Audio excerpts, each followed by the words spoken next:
नमस्कार, मैं हूं मनोज मनु। आप देख रहे हैं इंडिया न्यूज। याद कीजिए ऑपरेशन सिंदूर। इस अभियान में भारतीय वायुसेना ने पाकिस्तान और पाकिस्तान अधिकृत कश्मीर यानी कि पीओके में 9 आतंकवादी ठिकाने और 11 पाकिस्तानी हवाई अड्डों को तबाह कर दिया, दुश्मनों के दांत खट्टे कर दिए।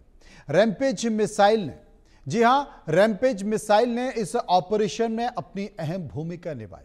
खासकर सुखोई 30 MKI विमानों से दागी गई इन मिसाइल्स ने पाकिस्तान के मुरीद के और बहावलपुर में लश्कर ए तैयबा के आतंकी मुख्यालय को पूरी तरह सटीकता से नष्ट कर दिया। इन हमलों में कोई नागरिक हानि भी नहीं हुई और भारतीय वायुसेना के सभी पायलट सुरक्षित लौटे। रैम्पेज ने पाकिस्तानी रडार और हवाई रक्षा प्रणालियों को चकमा देकर टारगेटेड ठिकानों पर हमला किया और उन ठिकानों को नष्ट किया। अब खबर है कि ऑपरेशन सिंदूर में पाकिस्तान को जबरदस्त पटकनी के बाद भारतीय वायुसेना इजराइल से रैम्पेज मिसाइल्स के लिए बड़ा ऑर्डर देने वाली है। आपको बता दें कि यह supersonic missile Su-30 MKI, Jaguar और MiG-29 के पहले से शामिल है, लेकिन इनकी संख्या बढ़ने से वायुसेना दुश्मनों के लिए और ज्यादा काल हो जाएगी।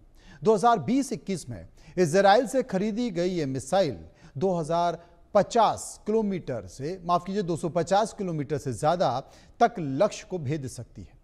अच्छी खबर यह है कि मेक इन इंडिया के तहत इसका भारत में उत्पादन होने वाला है।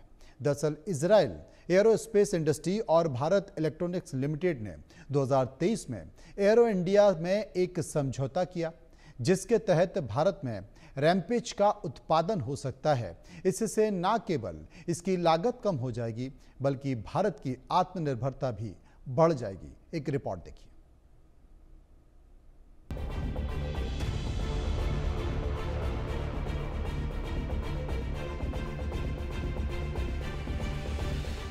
अचूक निशाना हैरत अंगेज, फिर कहर बरपाएगा रैम्पेज। ऑपरेशन सिंदूर, रैम्पेज से पाक का घमंड चूर चूर।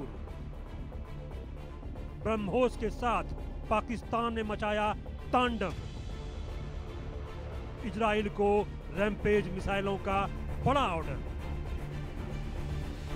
ऑपरेशन सिंदूर की सफलता के बाद भारतीय सशस्त्र सेनाओं को और पावरफुल बनाने की कवायद चल रही है। यही वजह है कि भारतीय वायुसेना इजराइल से बड़ी संख्या में रैम्पेज एयर टू ग्राउंड मिसाइलें खरीदने की तैयारी कर रही है। रक्षा सूत्रों की माने तो वायुसेना में इस मिसाइल को हाई स्पीड लो ड्रैग मार्क 2 के नाम से जाना जाता है। इसे सुखोई फाइटर जेट, जगुआर और MiG-29 जैसे लड़ाकू विमानों में पहले ही शामिल किया गया है। सूत्रों के अनुसार इन मिसाइलों के ऑर्डर को जल्द पूरा करने की प्रक्रिया चल रही है और उम्मीद है कि जल्द ही मंजूरी मिल जाएगी। इसके बाद भारतीय वायुसेना अजय, अचूक और अभेद्य हो जाएगी। पूरी खबर समझिए। दरअसल ऑपरेशन सिंदूर में सफलता के बाद भारतीय वायुसेना इजराइल से रैम्पेज मिसाइलों का बड़ा ऑर्डर देने जा रही है। इन मिसाइलों का उपयोग पाकिस्तानी ठिकानों को नष्ट करने के लिए किया गया था। रक्षा सूत्रों के अनुसार इन मिसाइलों को आपातकालीन खरीद प्रक्रिया के तहत खरीदा जा रहा है। रैम्पेज मिसाइलों को पहले ही सुखोई 30 MKI, जगुआर और MiG-29 जैसे विमानों में शामिल किया गया है। इसका इस्तेमाल Su-30 MKI से पाकिस्तानी ठिकानों को टारगेट करने पर किया गया था। भारत ने रैम्पेज मिसाइल को पहली बार 2020-21 में उस समय शामिल किया था जब पूर्वी लद्दाख में चीन के साथ तनाव बढ़ गया था। इस मिसाइल की सबसे अहम खासियत यह है कि ये लंबी दूरी तक तेजी से सटीक हमला करने में सक्षम है। इससे फाइटर जेट दुश्मन के इलाके में गहराई तक हमला कर सकते हैं और एयर डिफेंस सिस्टम की रेंज से बाहर रह सकते हैं। रैम्पेज को शामिल करने से Su-30 MKI फाइटर की हमले की क्षमता काफी बढ़ चुकी है। यह पहले से ही 400 किलोमीटर से ज्यादा की दूरी तक मार करने वाली ब्रह्मोस मिसाइलों को ले जा सकता है। वायुसेना अब इजरायली मिसाइल को दूसरे लड़ाकू विमानों में भी लगाने के विकल्पों पर विचार कर रही है। इसके साथ ही मेक इन इंडिया पहल के तहत इस हथियार को भारत में बनाने पर भी विचार किया जा रहा है। इससे आने वाले समय में बड़ी संख्या में इसे शामिल करने का रास्ता खुल जाएगा। Bureau report, India news.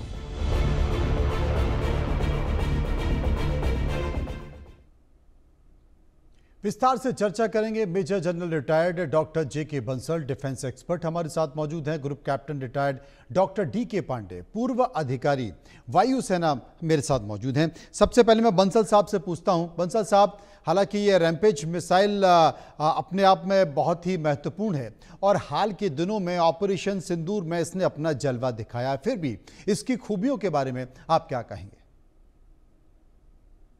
नमस्कार मनोज जी। देखिए, नमस्कार। खूबी का तो बड़े अच्छे से आपकी रिपोर्ट में बताया गया है। तो खास खूबी इसकी यही है कि ये जो है कि हाई वैल्यू एसेट्स, जिसको हम कहते हैं कि उनके एयरफोर्स के ठिकाने हैं या उनका एयर हेडक्वार्टर है, उनको भी जो है उस पर अटैक करने के लिए बहुत मुफीद है। दूसरा, ये जो इसको एक मैन्योरेबिलिटी की जा सकती है, जो है रेंज करेक्शन, जो ऑन कोर्स करेक्शन किया जा सकता है, और जैसे अपने ही देश में, अपने ही कंट्री में रहते हुए मार की जा सकती है। सटीक है, कोई कोलेटरल डैमेज इससे होता नहीं है। और इसका जलवा जो है वो भावलपुर और मुदीर के में देखा ही गया है। तो ये एक बहुत ही सटीक है और up to 250 kg warhead ले जा सकती है ये। और देखिए, इसको जो है ये एक एयर टू सरफेस मिसाइल है। तो मोस्टली इसको जो दागा जाता है, जैसे कि बताया गया है, आपने भी बताया कि जैगवार के थ्रू या जो MK-30 सुखोई के थ्रू, और इसके अलावा स्टैंड अलोन जो है इसका प्लेटफॉर्म से भी इसको दागा जा सकता है। तो इस प्रकार से ये मिसाइल जो बहुत ही कारगर है, बहुत इसकी मारक क्षमता जो बहुत अच्छी है। और सबसे बड़ी बात यह है कि युद्ध के मैदान में जो टेस्ट हुई है, या जिस तरह से 11 ठिकानों को नष्ट किया है पाकिस्तान के, बिल्कुल नस्ते नाबूद कर दिया गया उनको, जो अभी तक भी वो आईसीयू में पड़े हैं, उनको रिपेयर नहीं कर पाए। तो इस मिसाइल का एक बहुत जो है एक प्रभावकारी रही है, और जो हमारे ब्रह्मोस के साथ मिल करके इसने बहुत, और सबसे बड़ी बात यह है कि बड़ी खेप हमको मिल जाएगी और उसका इंडिया में ही प्रोडक्शन हो जाएगा। जब इंडक्शन प्रोडक्शन हो जाएगा तो उसमें जो जितना हमको चाहिए वो हम ले सकते हैं, और वो सस्ता भी, और जो मेक इन इंडिया के प्रोग्राम में फिट होती है। कोई भी कंट्री, अभी भारत की एक कंडीशन होती है कि उसका जो है प्रोटेक्शन इंडिया में हो जाए। अगर कोई वेपन, चाहे जैसे अमेरिका है, कई बार वो शर्त लगाता है कि हम इंडिया में ट्रांसफर टेक्नोलॉजी नहीं करेंगे या हम इसके साथ कोलैबोरेशन नहीं करेंगे, तो भारत उस बात को नहीं मान रहा है। भारत सिर्फ अपनी प्रोजेक्ट कर रहा है, जिससे कि मेक इन इंडिया के साथ में उसको फिट करके आगे बढ़ाया जा सके। तो इन सबको देखते हुए जो ये मिसाइल्स हैं, इनका प्रोक्योरमेंट है बहुत एक फास्ट ट्रैक पे किया गया है, और फास्ट ट्रैक को देखते हुए इजराइल भी इसको जल्दी से जल्दी पूरा करने की कोशिश करेगा। एक लार्ज नंबर है, हालांकि नंबर को स्पेसिफाई नहीं किया गया अभी हेडक्वार्टर से ना ही कोई समय सीमा निश्चित हुई है, लेकिन इसका जो फास्ट ट्रैक और करने की वजह से इजराइल को भी ये जल्दी ही करना पड़ेगा, जिससे कि हमारी एक मारक क्षमता आज के जो माहौल में, जिस तरह के चारों तरफ एटमोसफियर वर्ल्ड के अंदर में जो पाकिस्तान बार बार धमकी देता रहता, तो उसको काउंटर करने के लिए ये जो ऑर्डर दिया जा रहा है ये बहुत ही महत्वपूर्ण है, सराहनीय है। गवर्नमेंट एक अच्छा कदम उठा रही है। Back to you Manoj ji. D K. Pandey साहब मेरे साथ मौजूद हैं। मैं डी.के. पांडे साहब के पास चलूंगा। डी.के. पांडे साहब, रैम्पेज मिसाइल को लेकर सबसे बड़ी बात है कि जब गलवान घाटी में 2020-21 में भारत और चाइना के बीच तनाव हुआ, उस दौरान इसे खरीदा गया था। क्या सोचकर खरीदा गया? इसकी कौन सी ऐसी क्षमता था कि भाई चीन के साथ संघर्ष होगा और ऐसी कोई स्थिति निर्मित होगी तो ये इस तरीके से इन बातों को लेकर, इन भौगोलिक परिस्थितियों को लेकर ये फायदेमंद होगी? जय हिंद और बहुत बहुत धन्यवाद मुझे इस परिचर्चा में शामिल करने के लिए। और ये आपने एक ऐसा टॉपिक पर बहस ये हम कर रहे हैं जो कि भारत के लिए को गौरवान्वित करने वाली है, क्योंकि रैम्पेज मिसाइल का इतिहास भारत के साथ बहुत बढ़िया रहा है। जैसी हमारी सेनाएं अचूक रही हैं, इस मिसाइल ने हमें बहुत मदद की है अपने मिशन को अचीव करने में। जहां तक गलवान की आपने बात कही, तो इसकी वो क्षमता है कि वो किसी भी टेरेन में आप लॉन्च कर सकते हैं। स्पेशली भारत में भौगोलिक परिस्थितियां जो है भिन्न भिन्न है, कहीं हम समुद्र के ऊपर हैं, कहीं रेत के ऊपर हैं, कहीं जंगलों के ऊपर हैं, और कहीं पहाड़ियां हैं। और स्पेशली चाइना के खिलाफ, चाइना का हमें पता है कि चाइना के पास जो उसकी रॉकेट फोर्स है, surface to surface missile system उनका बहुत स्ट्रांग है, और उसके प्रति उत्तर देने के लिए हमें जरूरी था कि हम वो भी मारक क्षमता रखें जो कि हमारी पैनापन और लिथलिटी को बढ़ाए। महत्वपूर्ण ये है कि ये मिसाइल जिसने कि अपना जलवा ऑफ सिंधु में दिखाया, आपने जैसे जिक्र भी किया भी इसका, इसका मुख्य कारण ये है कि ये पहले मैं एक और चीज बता दूं दर्शकों की जानकारी के लिए, जी। एक एक्स्ट्रा रॉकेट सिस्टम था जो कि multipurpose air launch rocket system था, उससे ये उस पर आधारित की इसको डिजाइन किया गया है। और साथ में ये ईरान के खिलाफ भी इसका प्रयोग किया गया, हालांकि ईरान और इजराइल के बीच में दूरी काफी है, लेकिन ये कहा जाता है कि ईरान में भी इसका प्रयोग किया गया है। तो ये देखना है कि जो हमारी रिक्वायरमेंट है, ब्रह्मोस को हमने बहुत ही उस्तादी के साथ अपना एक्सपर्टीज के साथ हमने यूज किया अभी ऑफ सिंदूर में। लेकिन ऑफ सिंदूर की जो जो हमारी रिक्वायरमेंट थी पाकिस्तान को कवर करने की, अभी ब्रह्मोस और रैम्पेज के बदौलत हम पूरे पाकिस्तान को सरफेस टू सरफेस मिसाइल के घेरे में ले आने में सक्षम हैं। और तो दोनों की में जो है एक कंपैरिजन था, लेकिन ब्रह्मोस की क्षमता बहुत ज्यादा है और कॉस्ट इफेक्टिव है। बार बार आप जो है कॉस्टली एसेट्स को आप यूज करेंगे तो निश्चित रूप से वो आपके लॉन्ग टर्म जो वॉर वेजिंग कैपेबिलिटी है उसको प्रभावित करता है। इन सबको मद्देनजर देखते हुए दोनों को बहुत जरूरी था, जैसा आपने बहुत सही कहा कि इसकी जो है मारक क्षमता 200 से 250 किलोमीटर के बीच में है, जबकि ब्रह्मोस हमारा 300 किलोमीटर तक हम बनाने के जा रहे हैं और वो 800 किलोमीटर तक भी जा सकता है। तो अब उसको दोनों की साथ खूबियां क्या है ब्रह्मोस को मैं इसलिए कंपेयर कर रहा हूँ कि दर्शकों को ये जानने की उत्कंठा होगी कि ब्रह्मोस हमारे पास है तो रैम्पेज की जरूरत क्या है। रैम्पेज की जो जैसा कि हमने बताया मारक क्षमता और दोनों की मारक क्षमता में थोड़ा अंतर है। हम चाहते हैं कि जहां सुई का प्रयोग हो वहां तलवार का प्रयोग न करें। हमें सुई से काम चल रहा है तो हम कॉस्ट इफेक्टिव और बहुत ज्यादा हमको ये असले की जरूरत है। हम क्यों अभी फास्ट ट्रैक को परचेस करने जा रहे हैं, क्योंकि हम ऑफ सिंदूर हमारा जारी है और कब वो विभत्स रूप में आ जाएगा हमें नहीं पता, तो हमें तैयारियां अपनी पूरी रखनी होंगी। अब हम आते हैं इसके एक जो महत्वपूर्ण हिस्सा है कि जैसा कि दोनों ही मिसाइल ब्रह्मोस और रैम्पेज दोनों ही सुपरसोनिक मिसाइल हैं। सबसे मजा चीज क्या है कि ब्रह्मोस की तरह ये मिसाइल भी दुश्मन के एयर डिफेंस सिस्टम को इवेट करने में यानी कि उसको चकमा देने में जो है वो काबिल है। और अब ऑफ सिंधु में हमने देखा कि पाकिस्तान आर्मी के और पाकिस्तान एयरफोर्स के जो HQ-9P, HQ-9BE और HQ-16FE सिस्टम जो उन्होंने चाइना से लिए थे, वो इनको हमारे किसी भी मिसाइल को पकड़ने में कामयाब नहीं रहे। तो ऐसे हमें इसकी क्षमता के बारे में जब पूर्णतः हमने उसका प्रयोग कर लिया, हमने देख लिया, तो हम किसी भी टेरेन में, चाहे वो चाइना के खिलाफ हो, चाहे पाकिस्तान के खिलाफ हो या कोई और दुश्मन समय के साथ आए, क्योंकि हमें नहीं पता कि हमारे जो समुद्री क्षेत्र हैं मैरीटाइम ऑपरेशंस के रिक्वायरमेंट हो, तो नेवी के लिए भी के जहाज में भी ये मिसाइल कॉम्पेटेबल है। साथ में ये F-16 F-15 जैसे जहाजों के लिए भी कंपेटेबिलिटी रखी गई, क्योंकि इसराइल के पास वो सारे जहाज हैं। तो इसको देखते हुए इसको मल्टीपर्पज यूज के लिए रखा गया है। महत्वपूर्ण चीज इसकी है वो है इसकी गाइडेंस सिस्टम। जो गाइडेंस सिस्टम है वो mid course INS altimeter satellite guidance और टर्मिनल इमेजिंग इंफ्रारेड गाइडेंस है। मैं कंफ्यूज नहीं करूंगा, सिंपल मैं शब्द भाषा में बताना चाहूंगा।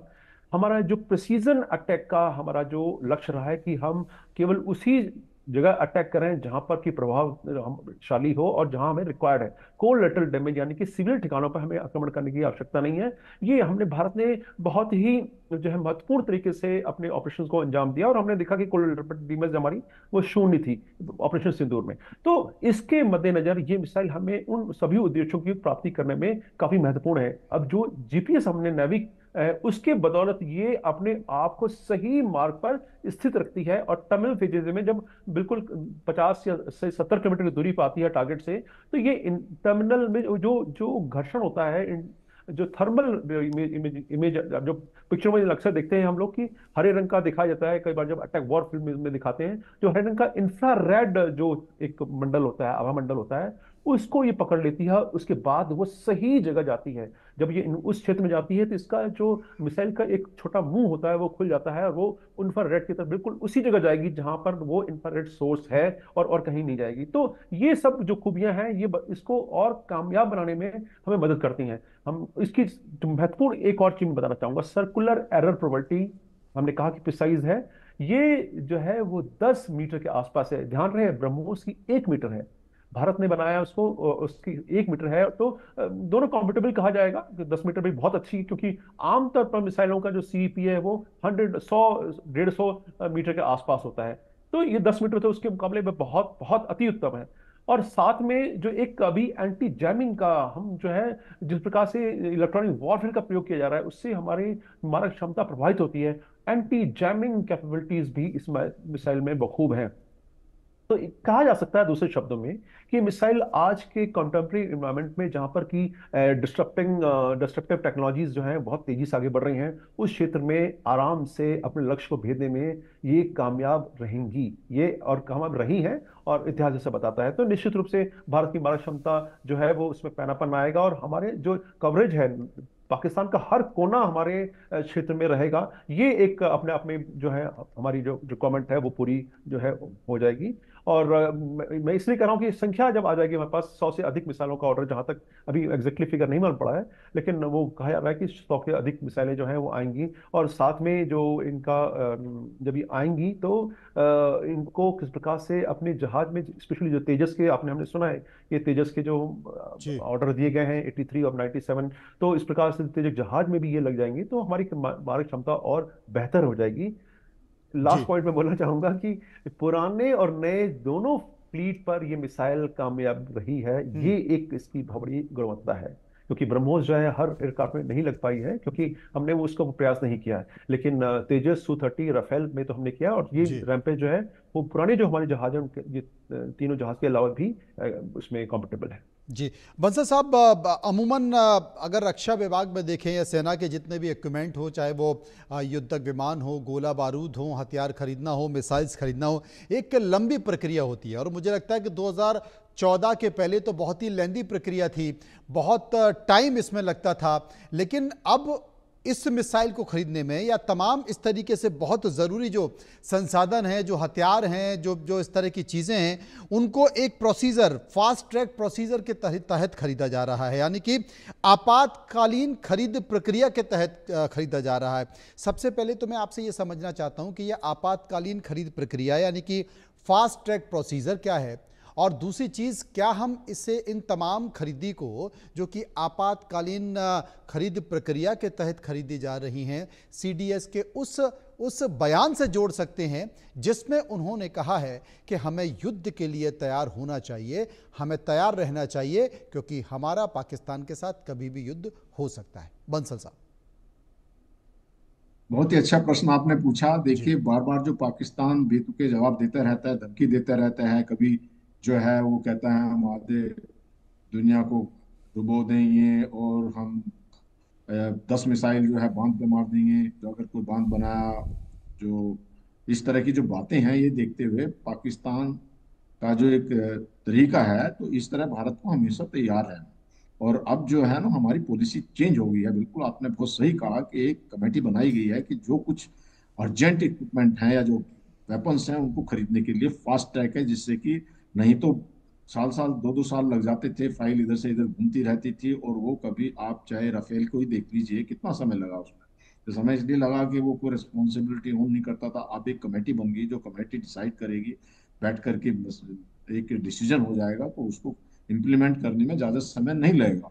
ये जो फाइल पर चीजें होती हैं, वो एक छोटा सा बाबू नीचे लिखता है, फिर उस पर एक सेक्रेटरी कुछ रिमार्क दे देता है, फिर फाइल इधर जाती है उधर जाती है, तो वो चक्कर चलता रहता था, जिसको अभी खत्म कर दिया गया है प्रेजेंट गवर्नमेंट ने। एक बहुत ही सराहनीय और अच्छा कदम है, जिससे कि हमारी जो रक्षा की जरूरतें हैं वो पूरी हो जाएंगी। और इसमें ये इसी बेस को देखते हुए जो ये फास्ट ट्रैक पे इस पर रखा गया है, तो इसमें मतलब मेरा कहने का यही है कि जो एक तरीका था पहले कि काफी टाइम लग जाता था और वो फाइल इधर उधर से घूमती रहती थी और उसमें डिसीजन नहीं हो पाता था, अब वो कमेटी जो के माध्यम से, जो एक फास्ट ट्रैक की कमेटी है, कोई भी जो सेना के लिए हथियार चाहिए उसको प्रिपेयर करने के लिए, तो इससे बहुत जल्दी हो जाएगा। और जो अब सिनेरियो है, भारत पूरी तरह से तैयार है।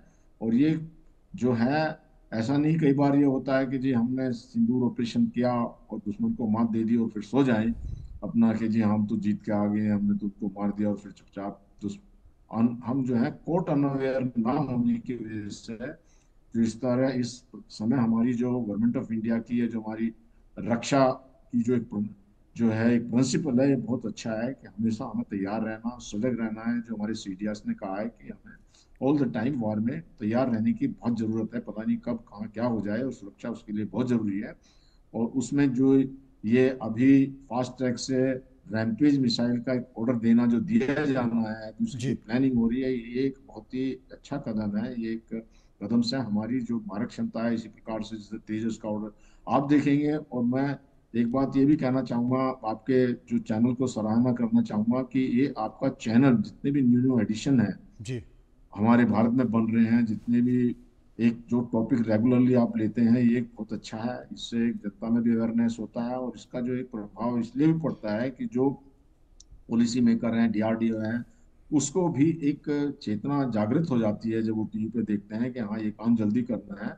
नहीं तो थोड़ा सा उसमें स्लगिशनेस को खत्म करने के लिए आपके चैनल का भी बहुत एक महत्वपूर्ण योगदान है, जो कि एक बहुत ही सराहनीय है। नहीं तो एक जो रिलेवेंट बातों से कोई फायदा नहीं है। हमारी क्या शक्ति है उसको बढ़ाने के लिए जो बिल्कुल। कार्य हो बंसल रहा है, साहब, क्योंकि ये तनाव जो है, लगातार चाहे बना ही हुआ है और हम भी चाहते हैं कि तेजस की देश के बात ले लोगों लीजिए या को, सबमरीन की बात। जी हम भी जी चाहते हैं कि देश के लोगों को, देश के युवाओं को कम से कम इस बात को लेकर पता चले कि भारत कितना आत्मनिर्भर हो रहा है, भारत के पास तमाम हथियार क्या हैं, हमारे देश में जो सेना के लोग हैं उनका योगदान सेना के लिए क्या रहा है, जो तमाम रिटायर्ड जो जवान हैं, जो ऑफिसर्स हैं, उनका योगदान कितना रहा है, आने वाले लोगों का योगदान कितना है, और जो अभी वर्तमान में काम कर रहे हैं उनका योगदान कितना है। भाई अगर कोई भारत का हर व्यक्ति चैन की नींद सो रहा है तो उनको भारतीय सेना के बारे में, भारतीय सेना के हथियारों के बारे में, संसाधन के बारे में, उनके जज्बा के बारे में ये पता होना चाहिए। इसलिए हमने ये कार्यक्रम भी किया है। मेरे साथ पांडे साहब मौजूद हैं। पांडे साहब, मैं यहाँ पर यह भी कहना चाहता हूँ कि अभी आपने कहा कि बहुत सारे हथियार महंगे हैं, और अगर इनका भारत में निर्माण हो जाए, अगर आत्मनिर्भर भारत के तौर पर, स्वदेशी के तौर पर जो जो टेक्नोलॉजी ट्रांसफर करने की बात हो रही है, तो बहुत से ऐसे हथियार हैं जिनकी लागत कम हो जाएगी, और मुझे लगता है कि ये बहुत ज़रूरी भी है। बिल्कुल बिल्कुल, बहुत आपने सही बात कही कि भारत की आज की रिक्वायरमेंट है कि हम सक्षम अभेद एक अपना सुरक्षा चक्र बनाएं, और उसमें ताकि कोई भी देश जो है साहस ना करे हमारे पर आक्रमण करने का। मेक इन इंडिया के तहत ये मिसाइल का जो है हम लेने जा रहे हैं, उसके पीछे मुख्य कारण है कि इसराइल भी इस समय डिस्टर्ब एनवायरनमेंट में है, क्योंकि उसके उसकी जो लड़ाई जो है वो गाजा में भी इन्वॉल्व है, और ईरान और लेबनान, मिडल ईस्ट में जो डिस्टर्बेंस है इसराइल को लेकर के साथ, वो उसका सामना कर रहा है। तो ऐसे में मेक इन इंडिया में अगर सब कुछ होता है तो हम जो चाहते हैं कि हमें ये सब चीजें जल्दी मिल जाए, वो निश्चित रूप मिल जाएंगी। जहां तक बात है ट्रांसफर ऑफ टेक्नोलॉजी का, ट्रांसफर ऑफ टेक्नोलॉजी में दो हिस्से होते हैं, transfer of design, transfer of technology which is pertaining to design, और transfer of technology with pertaining to the production.